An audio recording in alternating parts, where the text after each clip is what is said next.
You decide not to sleep tonight. Maybe it's a deadline. Maybe it's a flight. Maybe it's just one of those nights where sleep refuses to come and you stop fighting it. It feels manageable. You have done this before. A coffee in the morning, a rough day, and by tomorrow night you will be fine. That is what you believe. That is not what is about to happen. Because the moment you cross the 24-hour mark without sleep, your body stops treating this as an inconvenience and starts treating it as an emergency. And the timeline of what happens next is far more violent than anyone tells you.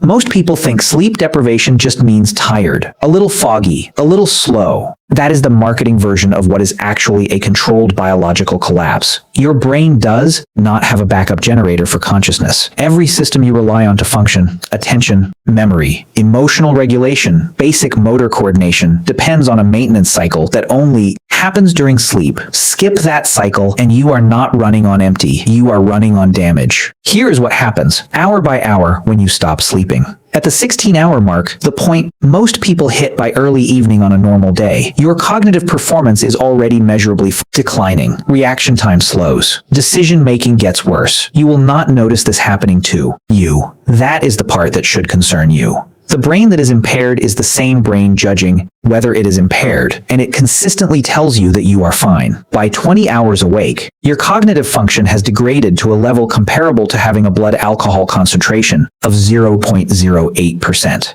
That is the legal driving limit for intoxication in most of the United States. You are functionally driving drunk. Except there is no breathalyzer for exhaustion, and society has built almost no safeguards against it. People get behind the wheel like this every single day and call it a normal Tuesday. At 24 hours, something stranger begins. Your prefrontal cortex, the region responsible for impulse control, judgment, and rational decision-making, starts to lose function in a way that mimics actual structural damage. Studies using brain imaging have shown that after 24 hours awake, activity in this region drops to levels seen in people with frontal lobe lesions. You are not yourself anymore, not metaphorically. Your brain is operating with reduced access to the exact systems that make you you. Irritability spikes, emotional reactions become disproportionate. Small frustrations start to feel unbearable because the part of your brain that normally regulates that response has gone offline.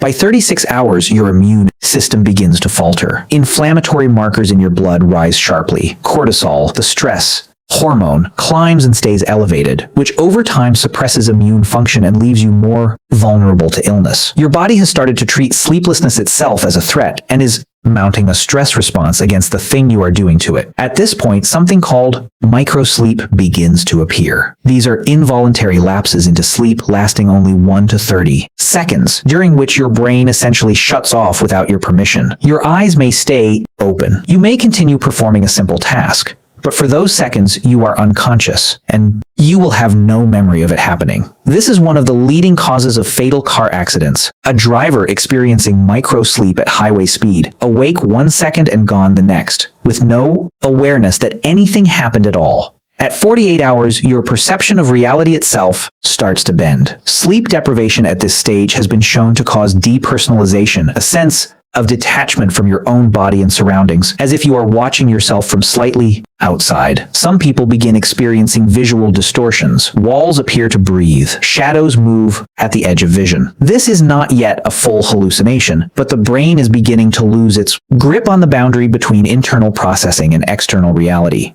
By 72 hours, that boundary collapses entirely for many people. Full-blown hallucinations begin, not metaphorical ones. Visual and auditory hallucinations indistinguishable in the moment from genuine perception. In 1964, a 17-year-old named Randy Gardner conducted what remains one of the most cited sleep deprivation case studies in history, staying awake for 11 days and 24 minutes as part of a high school science project monitored by Stanford sleep researcher William Dement. By day 3, Gardner was misidentifying a street sign as a person. By day 4, he was paranoid, struggling to complete basic mental tasks, and his speech had become slurred and disorganized, despite remaining, by most external measures, oddly functional and even cheerful during testing. The case is often cited as proof that humans can survive extreme sleep deprivation without permanent damage. What gets cited less often is that Gardner later reported decades of disrupted sleep patterns and chronic insomnia, and that researchers today widely consider an experiment like his unethical to replicate precisely because of what extended wakefulness does to the brain. And Then there is the case that reveals what total permanent sleep loss actually does to a human being, because it removes the choice entirely. Fatal familial insomnia is a genetic disorder so rare that fewer than 50 families on Earth are known to carry it. It is caused by a mutated prion protein that gradually destroys the thalamus, the part of the brain responsible for regulating the transition into sleep.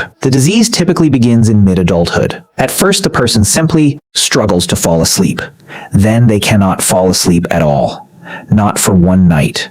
Not ever again, for the rest of their life. The progression is brutal and well documented. Months of worsening insomnia lead to panic attacks, paranoia, and rapid weight loss. The body, deprived permanently of the repair cycle sleep provides, begins to fail systematically. Patients develop dementia-like symptoms, lose the ability to speak coherently, and eventually fall into a stupor that is neither sleep nor wakefulness, a kind of permanent twilight state before dying, typically within 18 months to 3 years of the first symptom. There is no treatment. There is no cure. Fatal familial insomnia is, in the most literal sense possible, the disease of being unable to stop. That extreme case exists for a reason beyond shock value. It demonstrates in isolation what is normally hidden by the fact that we sleep. Every other cause of death involves some organ or system failing directly. Fatal familial insomnia kills you by removing exactly one process, the ability to sleep, and nothing else. The fact that this alone is enough to be fatal tells you something most people never stop to consider. Sleep is not the absence of activity. It is an active, irreplaceable maintenance process, and your body has no alternative system that can perform its function. Nothing else in your physiology can substitute for it. Not rest, not meditation, not simply lying still with your eyes closed. Only sleep does what sleep does. Here is what that maintenance process actually involves and why nothing else can replace it. During deep sleep, your brain activates something called the glymphatic system, a network that flushes cerebrospinal fluid through brain tissue and clears out metabolic waste that accumulates during waking hours. One of the substances cleared is beta amyloid, the same protein that builds up in the brains of people with Alzheimer's disease. Studies have found that even a single night of total sleep deprivation causes measurable increases in beta amyloid levels in the brain. Chronic sleep deprivation, sustained over years, has been associated in multiple long-term studies with significantly elevated risk of developing Alzheimer's later in life. Your brain was built with a built-in cleaning cycle, and it only runs while you are unconscious. Skip it consistently and the waste does not disappear, it accumulates. This is the part almost nobody internalizes until it is explained directly. Modern culture treats sleep as optional, as a sign of laziness if you get too much of it, and a badge of discipline if you get too little. Executives brag about 4 hours a night. Productivity culture frames sleep as time stolen from output. But your body was never designed to negotiate on this. There is no version of human biology where sleep is a preference rather than a requirement. The people who believe they have trained themselves to function on minimal sleep are almost without exception simply unable to accurately perceive their own impairment because the organ responsible for that self-assessment is the same organ that is degraded. You decided not to sleep tonight. Somewhere around hour 16, your judgment started slipping without your knowledge. By hour 20, you were, by every measurable standard, impaired. By hour 24, the part of your brain that makes you recognizably yourself had begun to lose function. And if this became permanent, if sleep simply stopped being available to you the way it stopped for the handful of families carrying a mutation no one chose, the end result would not be exhaustion. It would be the methodical, irreversible disassembly of the person you currently are. Sleep was never the interruption to your life. It was the maintenance that made the rest of it possible.